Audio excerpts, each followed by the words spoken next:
नमस्कार, मेरा नाम लक्ष्मण राज सिंह मरकाम है। मैं मध्य प्रदेश के जबलपुर का रहने वाला हूं। मैं आज आप सबके समक्ष विश्व मूल निवासी दिवस की अवधारणा और भारत के आधिकारिक मत, ये दोनों बातें लेकर आप सबके सामने उपस्थित हुआ हूं। इन दो बातों के साथ भारत के संविधान में किस तरह भारत के सभी पिछड़े वर्गों के लिए, अनुसूचित जनजाति, अनुसूचित जाति,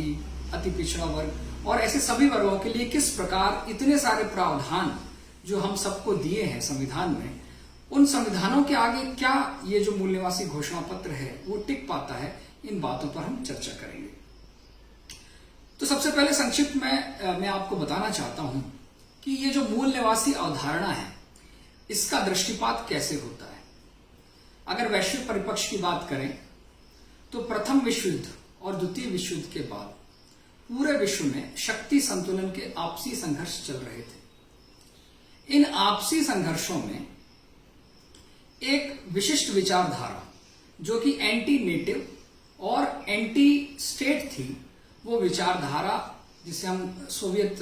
विचारधारा भी कह सकते हैं,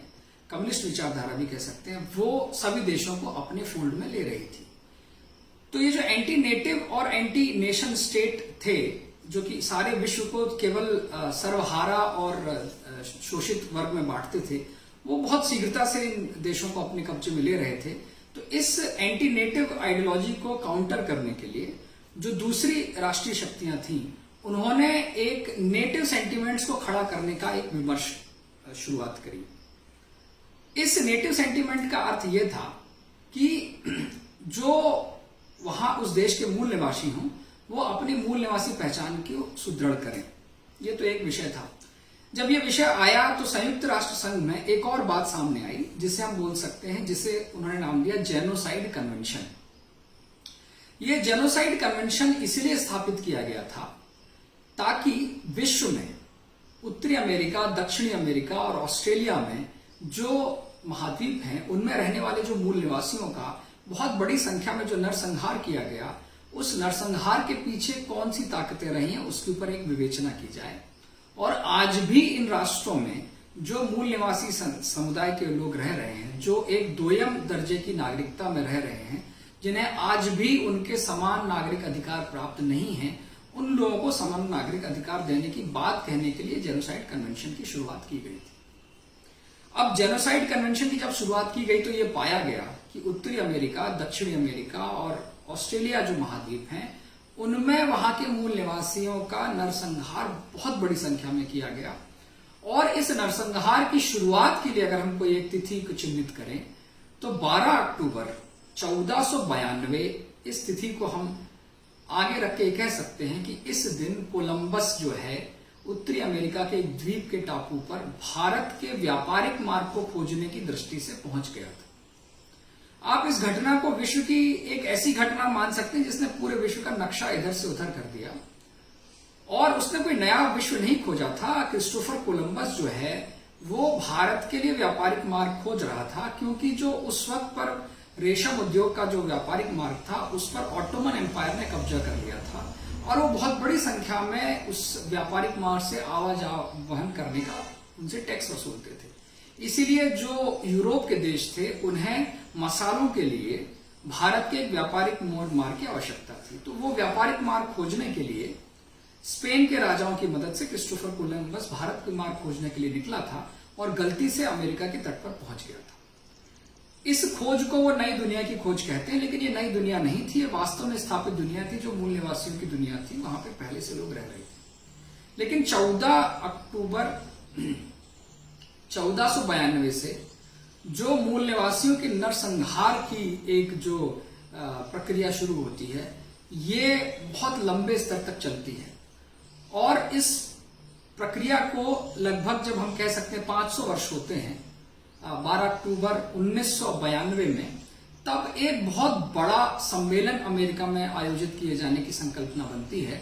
जिस संकल्पना को आयोजित करने के पीछे नाइट्स ऑफ कोलंबस नामक एक संस्था थी। ये बहुत ही समृद्धशाली संस्था है और कोलंबस के ही पद चिन्हों पर, कोलंबस को ही यूं कह सकते हैं कि सम्मान देने के लिए एक बहुत बड़ा कोलंबस डे सेलिब्रेशन की तैयारी की जा रही थी। और वो कोलंबस डे की शुरुआत 12 अक्टूबर 1992 को की जानी थी, जब कोलंबस के अमेरिका के तट पर पहुंचने के 500 वर्ष पूरे होते हैं। तो जब ये बात चली कि पूरे अमेरिका में इसकी छुट्टी घोषित हुई, कोलंबस डे की तैयारियां जोरों शोरों पर शुरू हुई, तो उन मूल निवासियों के जो आज भी वंशज वहां पर हैं, जिन्हें वहां पर कोई भी समान नागरिक अधिकार नहीं है, उन्हें पूरी एक तरह से उनकी कंट्रीज में धकेल दिया गया है। उन्होंने बात उठाई कि कैसे इन नरसंहार करने वाले क्रिस्टोफर कोलंबस के दिन को हम उत्सव के रूप में मना सकते हैं, कैसे इस दिवस की छुट्टी घोषित की जाती है। तो फिर शुरुआत होती है उस विमर्श को तोड़ने की कि उसके लिए इस कोलंबस डे को कुछ और नाम दे देते हैं। तो कोलंबस डे को अमेरिका का अमेरिकन इंडिजिनस पीपल डे मानने की शुरुआत कर दी गई। तो जो अमेरिकन इंडिजिनस पीपल डे है, जब ये 12 अक्टूबर को मनाया जाता था, तो उस पर बहुत विरोध हुआ। पूरे अमेरिका के और पूरे विश्व के जितने भी मूल निवासी थे, जिनका संस्थागत रूप से नरसंहार किया गया था, उन सभी ने इस कोलंबस डे की बहुत कड़े शब्दों में घोर निंदा की। फिर विमर्श शुरू होता है कि कैसे कोलंबस डे की इस विरोध को ठीक किया जाए। तो 9 अगस्त तिथि पर ध्यान रखिएगा कि 12 अक्टूबर 1992 को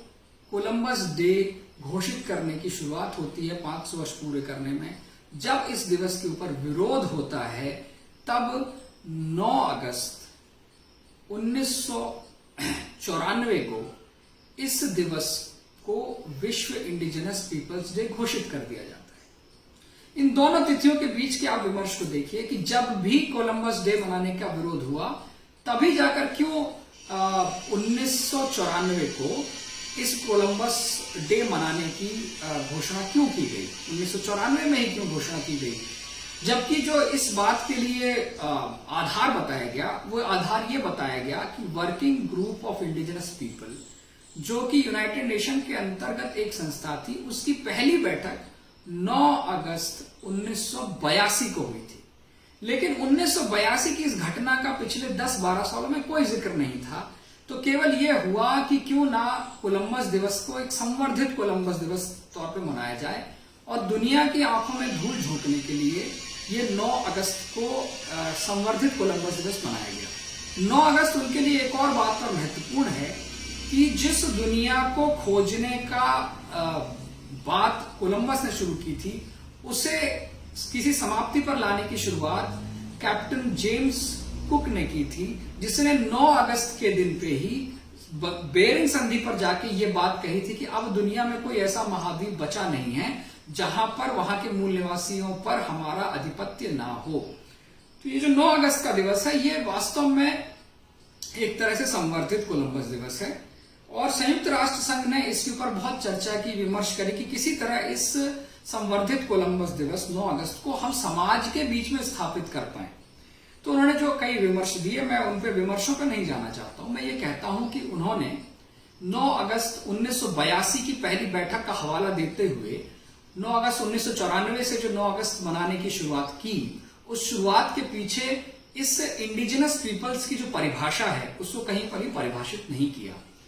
उन्होंने इस बात का बिल्कुल भी कहीं से जिक्र नहीं लाया कि किस प्रकार जो इंटरनेशनल लेबर ऑर्गेनाइजेशन ILO की संधि नंबर 169 है, 169 है, उस संधि में क्यों मात्र केवल 22 देशों ने हस्ताक्षर किए हैं, और वो देश जो आज भी वहां की मूल निवासी जनता के ऊपर आधिपत्य किए हुए हैं, वहां जो उन देशों में आज भी जो मूल निवासी जनता है वो एक दोहरी नागरिकता के रूप में जी रही है, उन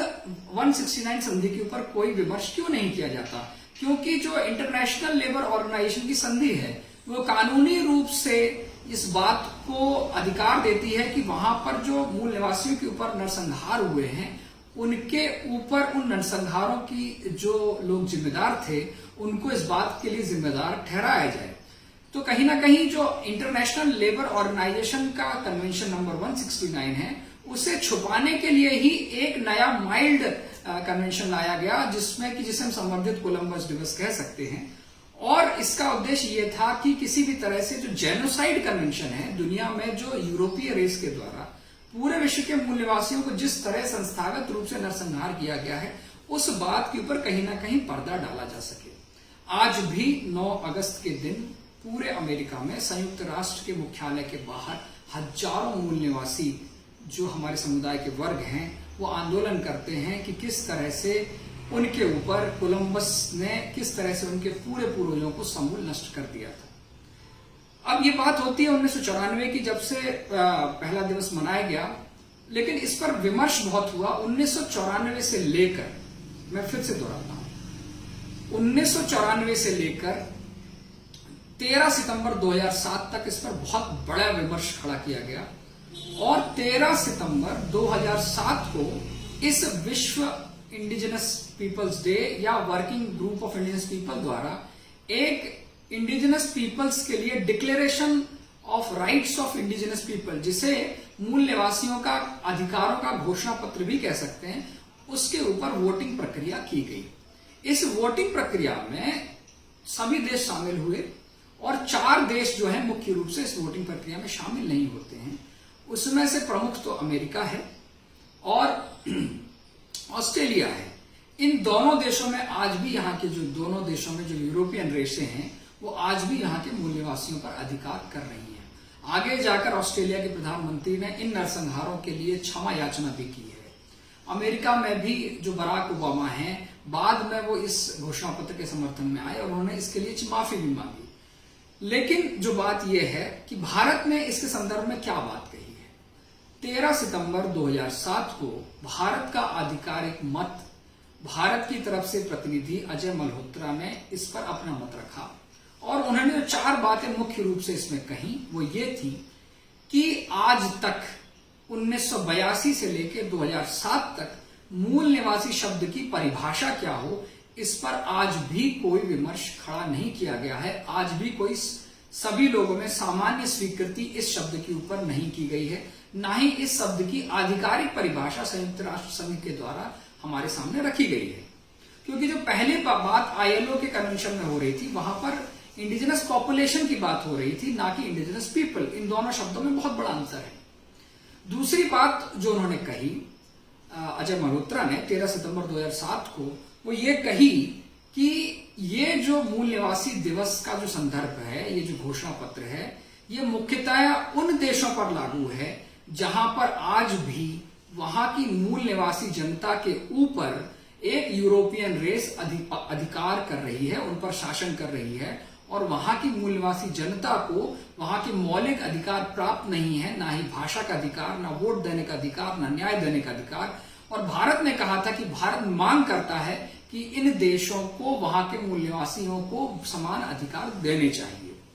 तीसरी बात जो उन्होंने कही कि भारत जो है, यहां भारत का जो प्रजातंत्र है, भारत जनसंख्या के अनुपात में अनुपातिक प्रतिनिधित्व की सरकार चलाता है, जहां पे बहुत से वर्ग मिलकर भारत की शासन या सरकार चलाते हैं। और इस घोषणा पत्र के जो कुछ उपबंध हैं, जो कि स्वायत्त सरकार घोषित करने का अधिकार देते हैं, जो कि विदेशों से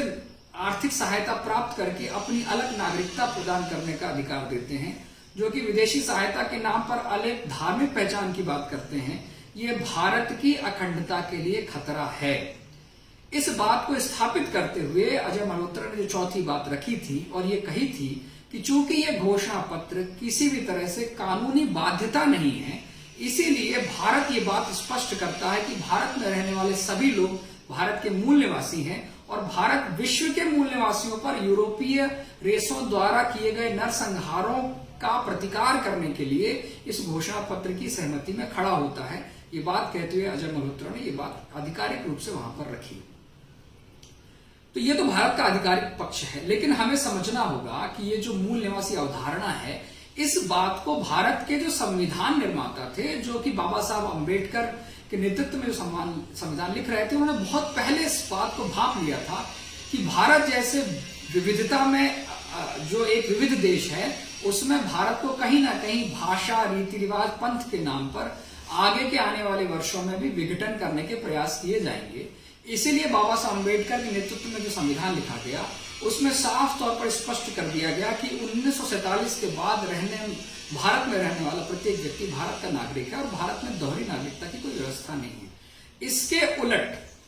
बाबा साहब अम्बेडकर ने हमारे संविधान में जो हमारे जनजातीय हैं उन लोगों के संस्कृति, रीति रिवाज, परंपरा, पद्धति को बचाने के लिए इतने सारे उपबंध और इतने सारे अधिकार दिए, जो अधिकार विश्व की किसी भी पुस्तक में किसी भी व्यक्ति को नहीं दिए गए हैं। इस बात को बाबा साहब अम्बेडकर और हमारे संविधान निर्माताओं ने समझा था, और ये अखंडता के ऊपर कहीं हमारा प्रतिघात तो नहीं है, ये बात बाबा साहब अम्बेडकर ने कही थी। बाबा साहब अम्बेडकर वैसे पहले व्यक्ति थे जिन्होंने आर्य आक्रमण सिद्धांत को सिरे से नकार दिया था, और बाबा साहब अम्बेडकर ने नेजल इंडेक्स सिद्धांत के आधार पर यह कहा था कि जो ये पूरा जो सिद्धांत है, आर्य आक्रमण सिद्धांत, ये भारत को तोड़ने के लिए सिद्धांत गढ़ा गया है, परंतु दुर्भाग्य से कुछ वामपंथियों ने इस सिद्धांत को आगे तक ले जाकर भाषा, वेशभूषा के आधार पर भारत को तोड़ने का बहुत प्रयास किया। तो हमें ये सोचना होगा कि जो बाबा साहब अम्बेडकर का दिया हुआ संविधान है, वो हमें इन मूल निवासियों के अधिकारों के घोषणा पत्र से कहीं अधिक अधिकार देता है, और उन अधिकारों के समीप भी कोई ऐसा अधिकार नहीं है किसी भी संस्था के द्वारा जो सामने आता हो। ये पहली बात है। दूसरी बात, ये जो मूल निवासियों के घोषणा पत्र के अधिकार में जो 4-5 उपबंध हैं जो कि भारत की अखंडता पर आघात करते हैं, भारत की संप्रभुता पर आघात करते हैं, भारत को वर्ग संघर्ष करने की ओर ले जाने की बात करते हैं, और भारत में एक धार्मिक, जिसको हम बोल सकते हैं व्यापारवाद की जो एक बात करते हैं, उन सारे बातों को भारत के संविधान को कमजोर करने वाला हम मानते हैं।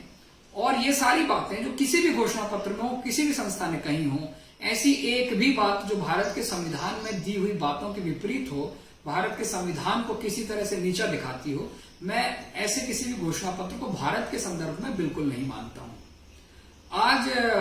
2007 के बाद से कुछ वर्ग हैं जो कि एक अलग पहचान के ऊपर भारत के जनजातीय समाज को भारत की मुख्य धारा से आज भी जोड़ने से रोकना चाह रहे हैं। मैं उन वर्गों का नाम नहीं लेना चाहता, लेकिन आप भी जानते हो वर्ग कौन है। वो वर्ग कहीं ना कहीं किन्हीं विदेशी शक्तियों से अर्थ पोषित हैं, वित्त पोषित हैं, विचार पोषित हैं, और भारत की जो एकता, अखंडता है, उसको कहीं ना कहीं कुठाराघात करने का सतत प्रयास करते रहते हैं, जिसे आप 1000 कट्स थ्योरी बोल सकते हैं, जिसे आप क्राउन कैपिटल बोल सकते हैं, जिसे आप दारुल हरब बोल सकते हैं। ये जो विचारधाराएं हैं, ये कहीं ना कहीं भारत के जनजातीय समाज को भारत के संविधान के विपरीत खड़ा करने का सतत प्रयास कर रहे हैं। तो इस विश्व मूल निवासी दिवस की पूर्व संध्या पर मैं लक्ष्मण राज सिंह मरकाम आपसे आह्वान करता हूं कि भारत,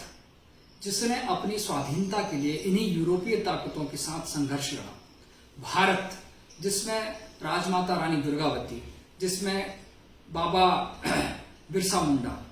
जिसने टंट्या भील, बाबूराव शेरमाके, जिसमें बोधू भगत, सीधो कानू, ऐसे असंख्य जनजातीय वीरों ने, जिन्होंने इन्हीं यूरोपीय शक्तियों से संघर्ष करके भारत को स्वाधीनता दिलाई, भारत को संविधान आज हमारे हाथ में है। क्या हम इन लोगों को तिरस्कार करते हुए, इन लोगों को मारने वालों के ही द्वारा दिए हुए दिवस को मूल मानेंगे, या अपने भारत की संस्कृति, रीति रिवाज, परंपरा के किसी दिवस को आत्मसात करते हुए अपनी रीति रिवाज, परंपरा, पद्धति और सभ्यता को बचाने का प्रयास करेंगे? इसी दिशा में मैं कहता हूं कि हम सब ने एक मत से बाबा बिरसा मुंडा को भारत के जनजातीय समाज की राजनीतिक, धार्मिक पहचान को बचाने का प्रणेता माना है। इसीलिए बाबा बिरसा मुंडा को जो जन्म दिवस है 15 नवंबर को, उस दिन हम भारत के समस्त स्वाधीनता संग्राम सेनानी जो जनजातीय वर्ग से आते हैं, उनको एक समर्पण पुष्प अर्पित करने हेतु 15 नवंबर को भारत का जनजातीय गौरव दिवस मानने की एक मांग की है सभी समाज ने। और हम ये चाहते हैं कि किसी विदेशियों के द्वारा दिए हुए उन संस्थाओं के द्वारा जो भारत को सुरक्षा परिषद का, जिसे हम परमानेंट मेंबर या स्थायी सदस्य भी बनाने के लिए लायक नहीं समझती, उन ऐसी संस्थाओं के द्वारा दिए हुए एक दिवस को, जो कि भारत की अखंडता और एकता पर कुठाराघात करता है, उसे मानने की अपेक्षा इस दिन को 9 अगस्त को विश्व में मूल निवासियों के ऊपर हुए अत्याचारों के ऊपर श्रद्धांजलि अर्पित करने का एक दिवस माने, और भारत के संदर्भ में भारत के सभी हम भारतवासी मूल निवासी हैं, इस भाव के साथ, तू मैं एक रक्त के भाव के साथ 15 नवंबर को बाबा बिरसा मुंडा के जन्म दिवस के दिन जनजातीय गौरव दिवस मनाने का एक संकल्प करें, कृत संकल्प करें और इस ओर जुड़ जाएं। जो लोग 9 अगस्त के दिन शामिल होते हैं इन कार्यक्रमों में, वो इस बात का ध्यान रखें कि ये दिन हमारे लिए एक शोक दिवस है। इस दिन को संवर्धित कोलंबस दिवस मान सकते हैं। अगर आप किसी भी तरह कार्यक्रम में जा भी रहे हैं तो इस बात को दृढ़ता से रखें कि कैसे इन यूरोपीय ताकतों ने पूरे विश्व में करोड़ों मूल निवासियों का नरसंहार करके एक मूल, एक रेस, एक धर्म की सत्ता स्थापित की है। भारत चूंकि विश्व का सबसे बड़ा विविधता का विश्व है, सबसे बड़ा प्रजातंत्र है, इस बात को स्थापित तौर पर कहता है कि अगर विश्व को कुछ सीखना है तो भारत के संविधान से सीखे। भारत ने किस प्रकार सभी समाज के सभी पिछड़े हुए वर्गों के लिए किस प्रकार अधिकारों के जो घोषणा पत्र दिए हैं, अधिकारों की घोषणाएं की हैं, अधिकार दिए हैं, उन घोषणाओं को, उन अधिकारों को शब्द से अगर कोई संस्था, चाहे वो संयुक्त राष्ट्र संगठन हो, अगर शामिल करता है तो जो आज ऑस्ट्रेलिया में, आज भी उत्तरी अमेरिका, दक्षिण अमेरिका में आज भी जो मूल निवासियों को उनके अधिकार नहीं मिले हैं, वो अधिकार कहीं ना कहीं भारत के संविधान जैसे अगर हो जाएंगे तो उन्हें भी समानता का अधिकार प्राप्त हो जाएगा। इस समय में मैं अपनी बात यहां तक रख पाया और आपके बीच मैं अपना पक्ष आप सबके सामने रख पाया, आपने मुझे सुना, उसके लिए मैं आपका हृदय से आभारी हूं। नमस्कार, जय हिंद, जय भारत।